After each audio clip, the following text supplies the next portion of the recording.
So I tell you, I know from experience how true this statement in James is. Read it carefully. Be doers of the word, and not hearers only, deceiving yourself.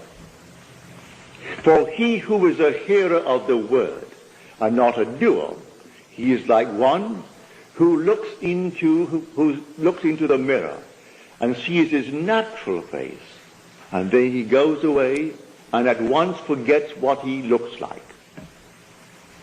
But he who is a doer, he looks into the perfect law, the law of liberty, and perseveres.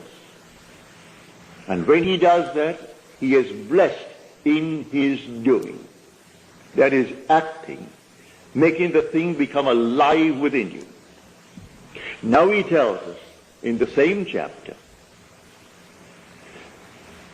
faith without works is dead.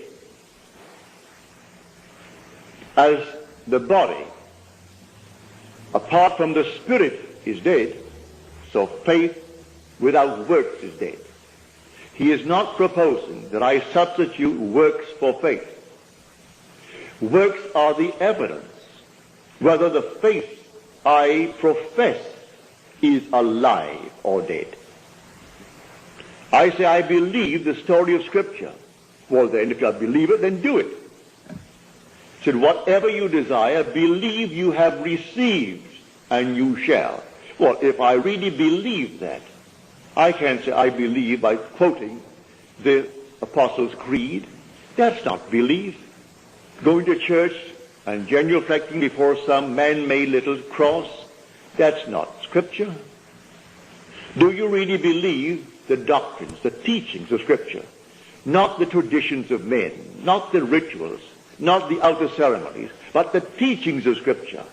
When you pray, believe that you have received, and you will. And all things are possible to him who believes. But do I believe that? Well, then believe it. If I really believe I am out of the army, what and where would I be? Well, I would be at home, in my place, 1,000 miles away on Washington Square. If I look through the window, I would see the Holly Apartments. If I look to the left, I will see Washington Square. If I look to the right, I will see 6th Avenue. It's now called the Avenue of the Americas. But then, and still is to me, raised as I was there, it's still 6th Avenue to me. And there I will look at 6th Avenue. Well, I did that night. I saw 6th Avenue. I saw Washington Square. And then I went through the entire apartment and touched these objects with my imaginary hands. Now, was that rational?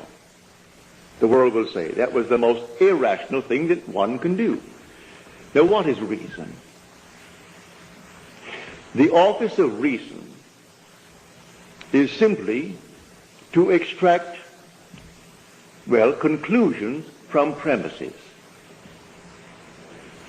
Must my premises always be based upon the evidence of my senses? Must they always dictate what is rational to me? Well, having done this and proven it to be a fact, reason doesn't mean to me what it means to the world. For there was sleep in the army, and I wrote a friend of mine who was a Freudian, and he practiced psychiatry in New York City. He was drafted, he was an Englishman too, and he was drafted and he was off in Florida, a man my age. And so when I got out, knowing exactly what I did, I wrote him a detailed letter telling him what I did and how to do it. No, he was a Freudian, and that was something that didn't make sense to him. To him, the whole thing was centered in sex, not in this use of the imagination. So all right. He didn't answer my letter. I got out in 1943, in the spring, in the month of April. Or was it March or April of 1943. They drafted me November the 19th, 1942, and I got out in March 1943. When the war was over and all the other fellows were being discharged, he was discharged. And he said to me afterwards, you know, Neville, I love to come to your lectures and to hear you because it's interesting, it's fairy. You turn my daily bread into the substance of fairy. But while I listen to you, you know what I do? I put my feet right down into the carpet and I hold on to the sides of the chair to keep my sense of the reality and the profundity of things.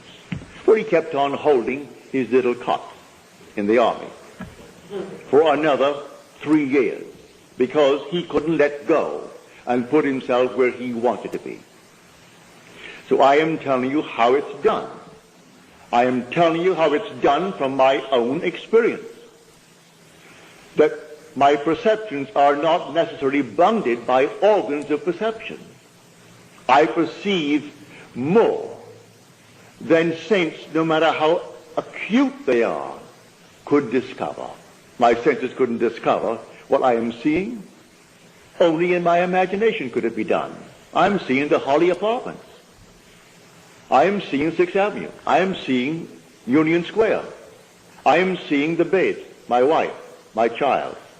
I hadn't seen them in 3 months, but they're all there. I didn't bring sex into it. No, I didn't go to bed with her. There she was, the girl I loved. She was in her own bed, and I in my own bed. We have twin beds. And my little girl was then just over a year. She was born, not quite a year. She was born in June of 1942, and this was not yet June of 1943. So she was not yet a year old. Here's my sweet little child, Vicky, in her bed. And I walked through the entire thing and touched all the objects and felt them so normal and so natural. Came back to my bed and slept in it. If anyone were sensitive in that room, they would have seen me sleeping there. I was so natural to myself that they would have seen me actually sleeping there. And then the next day, he had a change of mind, but he couldn't act upon it. He was resisting that change. But that which I have done, do nothing. So he resisted it for 9 days, and then he called me in and told me to bring a new application, which I did, and that day I was out. So I tell you how it works. This is the most practical law in the world. He looks into the perfect law, the law of liberty. Well, doesn't that liberate you? If you look into the law of liberty, then what are you now? The man, the woman you really want to be? Well, then you're in prison, though you're not behind bars. You are in prison by your present concept. You're not behind bars. You're going to go home tonight and sleep as the woman, as the man you really don't want to be. So you are in prison. Now look into the perfect law, the law of liberty, and persevere. Do not only be a hearer of what to do it. And you will be blessed in the doing. That's what Scripture teaches. Go home and read it. I am not misquoting. I am quoting accurately from the Epistle of James in the New Testament. And this is the story that I'm trying to tell everyone in the world. He said, I am not in prison. No, you're not in prison. Not physically. But you are in prison. You may today need money. And you say, oh, I'm still not like the fellows who are behind in Sing Sing. All right, you're not behind jail doors, but you are still behind. Behind in rent, behind in this, and the dunning notes from all the places where you charge, you are behind bars. You can't seem to find the necessary sum to pay them. All right, look into the perfect law of liberty. That's the perfect law. Well, how do I do it? Rearrange the structure of your mind. The demagnetized piece of steel does not differ in substance from the magnetized, only the arrangement of its molecules. And then one lifts up enormous weights when it's completely one-pointed. When all these molecules face one direction, it's a powerhouse. The other is scattered. So let not the double-minded man think that he will in any way receive from the Lord, you're told. The same first chapter. If the double-minded man comes, who is unstable in all his ways, let he not think he will receive anything from the Lord. What can you give a man who doesn't know what he wants? I've gone into a restaurant just to prove this principle. Sat down, said to the waiter, what would you like for a tip? And he's embarrassed. I said to my friend, I'll give him what he wants. Within reason, I'm not going to give him any $100 bills, but I'll give him, if he said to me, a $5 bill. He didn't order that which warranted a $5 bill. And he was embarrassed and embarrassed and embarrassed. And all he expected was exactly what he got. He just didn't know. He just had no concept of putting something, of course he didn't know it, so how could he put it to the test? So I am telling you, you rearrange the structure of your mind. That's all you do. It doesn't differ from Einstein's mind. There's only one mind. There's only one God. There's only one Lord. Listen to it.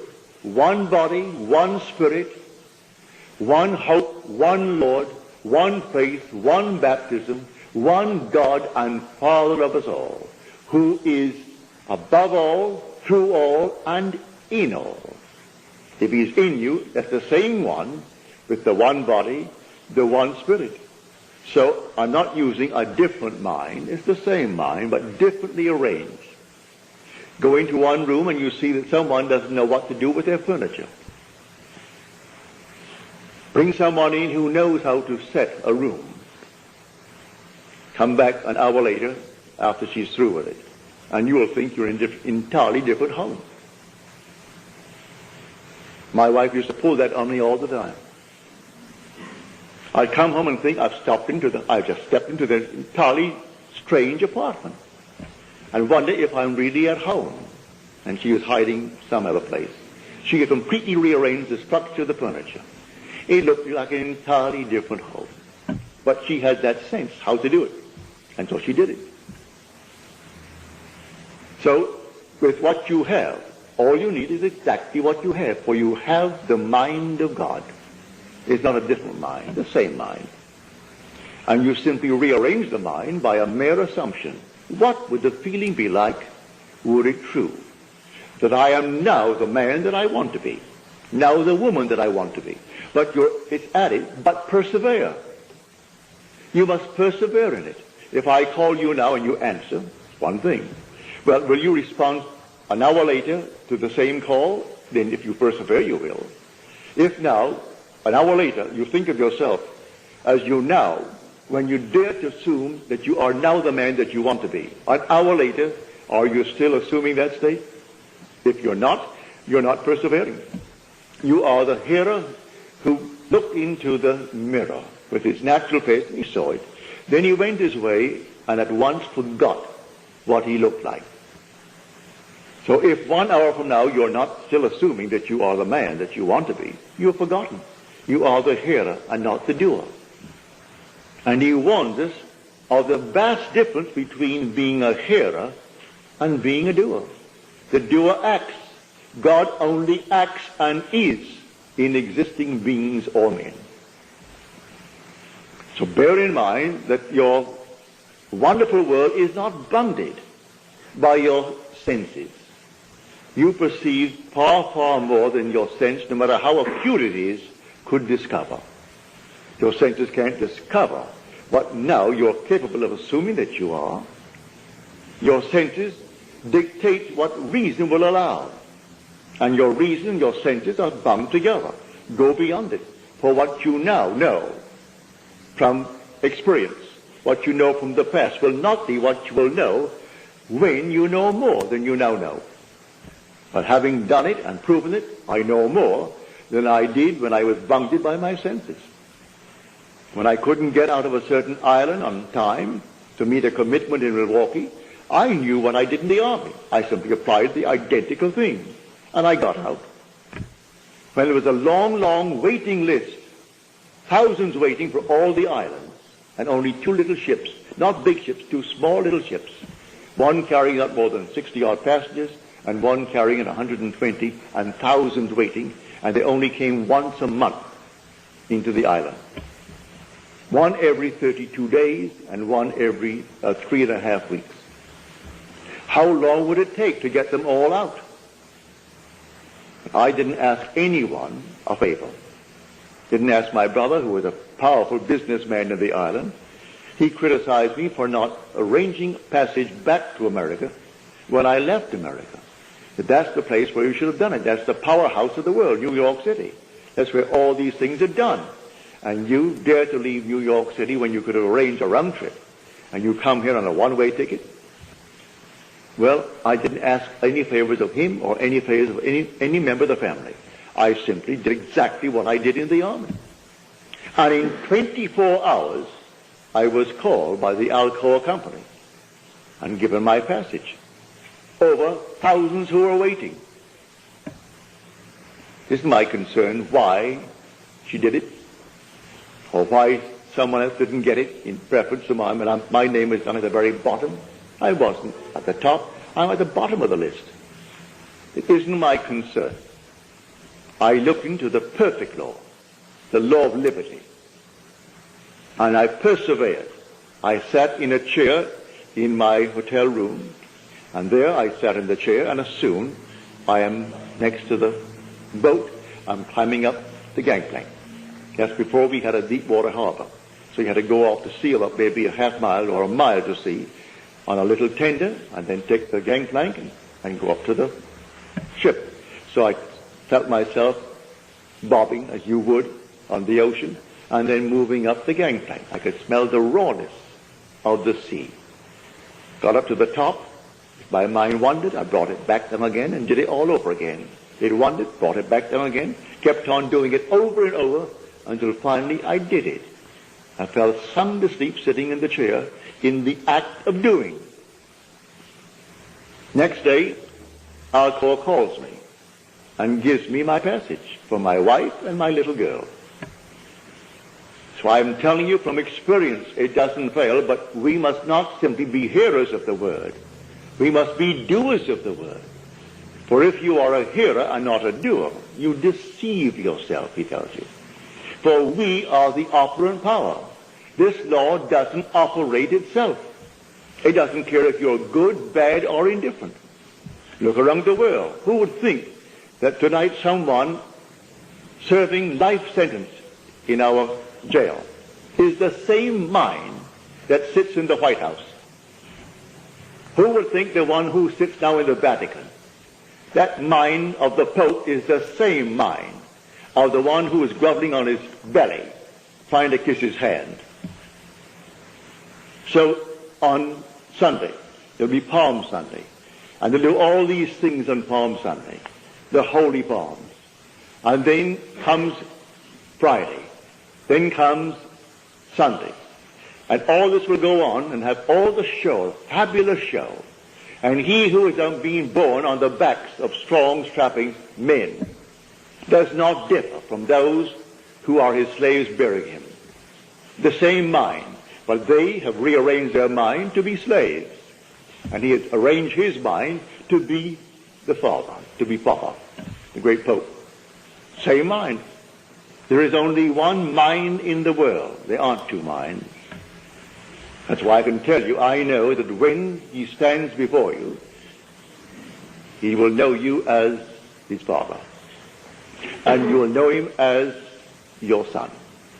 And because I know him as my Son, are we not one mind? Are we not one being? When the same being who called me Father will one day call you Father, are we not the same Father? The same mind, the same spirit, the same body, without loss of identity. So I'm telling you tonight, try it. Try it every moment of time. You know tonight what you want to be. I don't care what you want to be. It's simply a rearrangement of the mind. And you rearrange the mind not through any study and any effort. It's simply a mere assumption.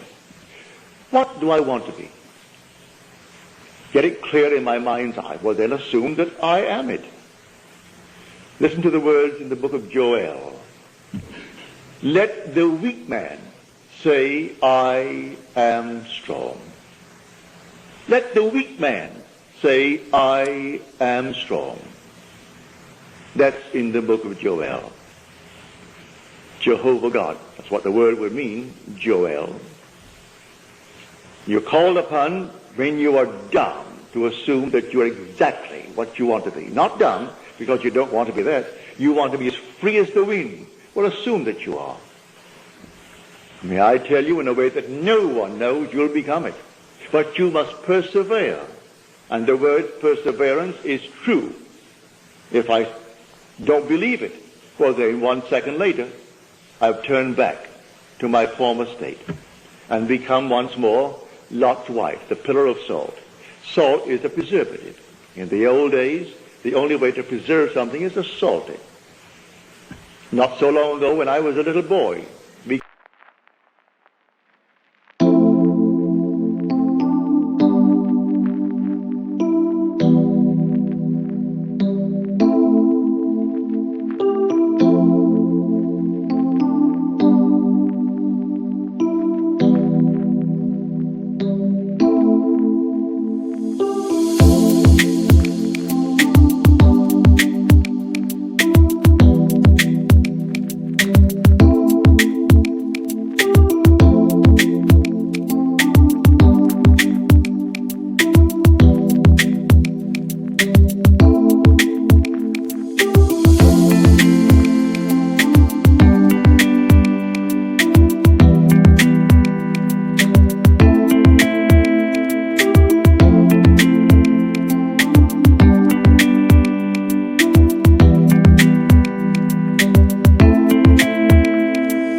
caught fish, an enormous quantity of fish, because we didn't have these enormous fleets catching our fish, so we had fish to burn, literally burn.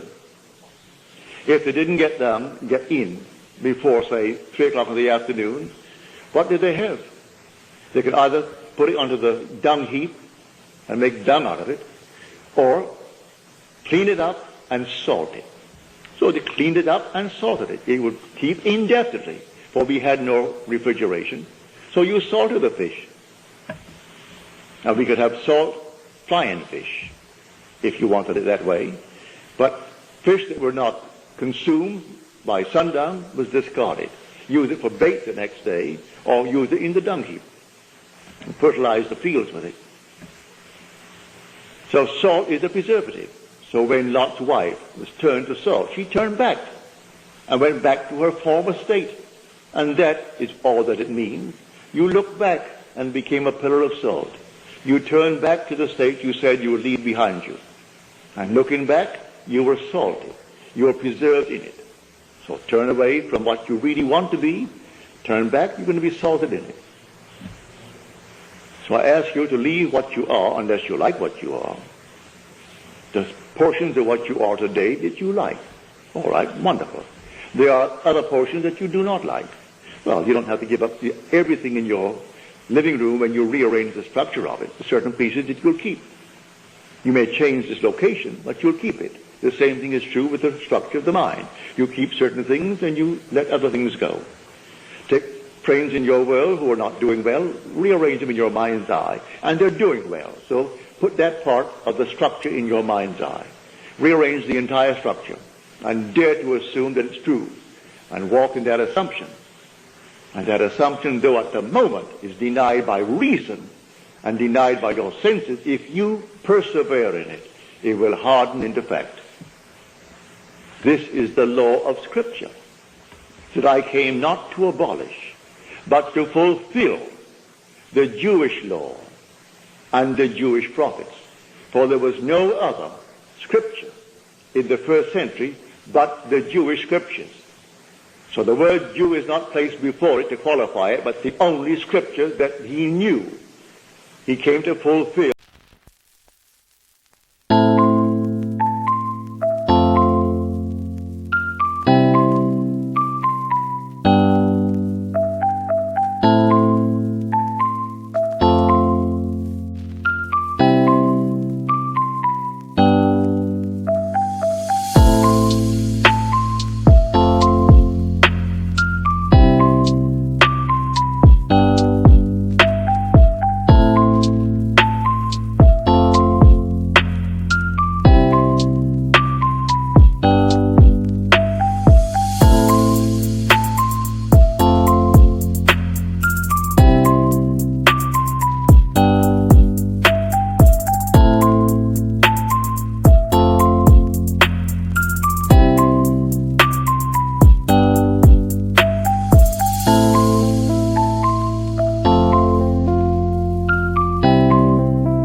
The Jewish law.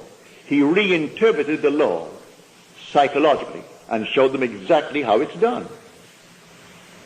So go out and do not abolish anything, simply fulfill it. Fulfill the law and fulfill the prophets.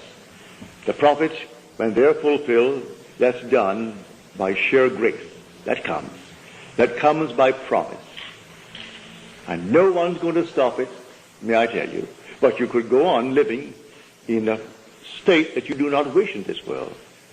But in spite of that, you will still receive the promise, because it isn't given to the one who is rich and deny the one who is poor. But why remain poor and bat your head out morning, noon, and night against the inevitable blows in this world? I hope you do not wish money for the sake of money, but if you need money, well, then apply this law. What would the feeling be like if it were true that I was now free of this pressure, free of it? Dare to assume that you are, and then persist in that assumption, and that assumption will harden into reality.